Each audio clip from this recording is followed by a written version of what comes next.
You've got the grant. Now what?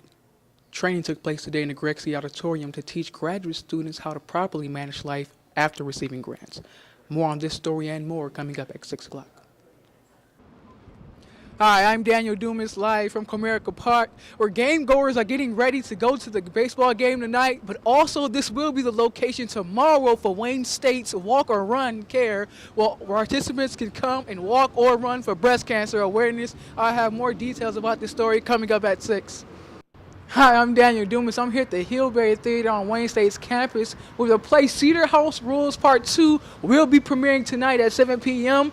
What did the folks think about the play? We'll have more coming up for you at 6 p.m. Wayne State University students aren't only paying for expensive tuition every semester, they're also paying for costly parking spaces. With a large student population in a midtown location, parking throughout the weekday is an added expense. Parking structures cost up to $4.25, and metered parking is only available for 2 hours. Even though there are some free parking spaces on the Law Service Drive and a few other locations, they fill up quickly. Wayne State's budget department is studying the idea that parking should be added to the omnibus fee, but that would mean higher tuition. Hi, I'm Daniel Dumas. Wayne State's Planetarium show drew in much interest as well as a big crowd due to its new series on black holes. More coming up for you at 7. Detroiters have an opportunity to see paintings from around the country without leaving the city. The Wayne State Art Department is hosting a new event called Coast to Coast at the Elaine L. Jacob Gallery in Old Main. The gallery has a variety of different artworks, including Old English paintings, globes, quilts, and paintings of man's best friend. This event will be open to the public through May 11th. Been seeing a lot of people walk around on campus with shaved heads lately? Well, it may be due to that annual tradition at Wayne State University School of Medicine. We'll have more for you about this story and more coming up at 6 o'clock.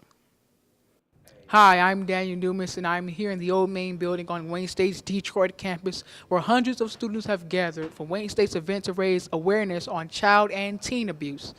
We'll have more for you about what went on in this event coming up at 6 o'clock. Wayne State also played host to the 7th Annual African Cultural Show this week.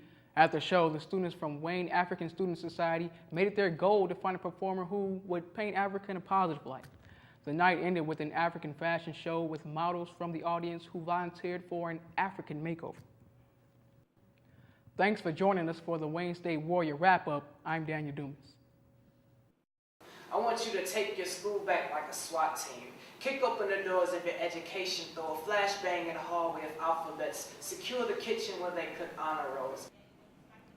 Expression, the manner or form in which a thing is expressed in words or action, was clearly on display inside the State Hall building on Wayne State's Detroit campus today.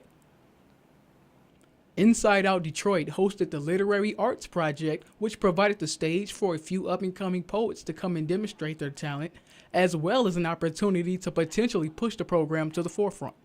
Poetry lovers gathered in room 128, took their seats, and began eating lunch while a joy radiated throughout the room. The scene was comparable to a family reunion. All smiles, shaking hands, greetings led with hugs.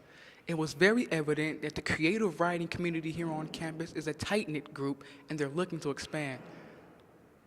Wayne State senior Brittany Pauling says a tragic house fire back in March where 2 girls died inspired the poem she delivered today. I'm a mother. I don't know, and that was just something that I couldn't really fathom happening. I thought that it was really tragic, that it was something that was kind of overlooked. To me, it'll live on forever because there's a poem about it. Creative writing teachers from schools across the city spoke at the event, presenting testimonials on the positive effects a creative writing class has on the kids at their schools. When you look closely, you too can see the beauty beneath each ensemble and each slave for fur coat embracing our bodies like the deep breath.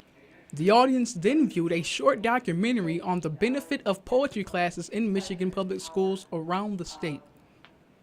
All preceding the poetry reading portion of the show, where Wayne State freshman Andrew Barnhill presented his pro-education poem for the audience.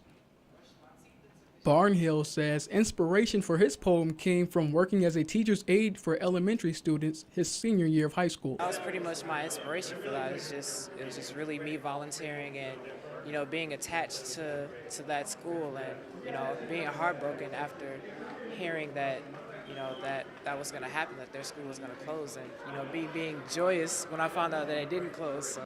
Inside Out Detroit is an award-winning program which has served over 35,000 students in 16 years of service and monthly publishes a book entitled Poem Gardens, a compilation of poems from students K through 12 from various schools. With all the stress the college life provides, Inside Out Detroit acts as an oasis for those gifted in speech. It just provides freedom through, the pen, this just expression. Expression is just so important. Reporting from Wayne State, I'm Daniel Dumas. Members of Detroit's Israeli community assembled in the Faculty Administration Building on Wayne State's Detroit campus to hear about a few specific matters in Israel from the stance of a man who has written extensively on the subject. Visiting professor at Wayne State Center for Peace and Conflict Studies, Dr. Sapir Handelman, discussed Jewish identity and liberal nationalism in Israel. The audience was seated boardroom style and sat there taking notes and listening attentively, frowning at one point and applauding another. Handelman agreed the mixed emotions of the seminar will make any presenter a little uneasy. This was especially the case when Dr. Handelman discussed Israeli identity. Lecture attendee Jeffrey Stern says the term Israeli must involve both Jews and Palestinians. The way it is now is when you use the word Israeli, you sort of leave the Palestinian Israeli citizens who are a minority, but they are citizens of Israel. When you say Israeli, you kind of leave them out. So you have to really make it clear that the word Israeli applies equally to the majority and the minority. With the ethnic identity of Israel being one of the ongoing issues in the country for years now, Handelman discussed the identity and territorial relations of the two groups in hopes of solving this problem. Dr. Handelman says Israel's indecisiveness between being a Jewish state or democracy places Palestinian Israelis in an awkward position. Usually when we speak about the Palestinian-Israeli conflict or the Israeli-Palestinian conflict, we speak about the conflict between the state of Israel and the Palestinian and Gaza and the West Bank. Israel is also always, since its establishment, is struggling between being Jewish and being democracy. Why? Because there's certain people that are not Jewish and they are citizens like me. And this put them in a difficult position, or in a strange position. They belong to a state, but that is a Jewish state, and they're not Jewish. Dr. Handelman is winner of the prestigious Peter Becker Award and the architect of the Mind of Peace experiment, a small Israeli-Palestinian gathering that invites people from diverse backgrounds to discuss, debate, and negotiate resolutions for their conflict. But Handelman says it's not a solution as people suppose. I don't know if it's a solution, but it's bring another perspective to the peacemaking efforts. It's the Minds of Peace. It's not just an experiment; it's a political program, and the idea is to involve the people in the peacemaking process. And I think this is the first time that there's efforts like this have been done. Reporting from Wayne State, I'm Daniel Dumas.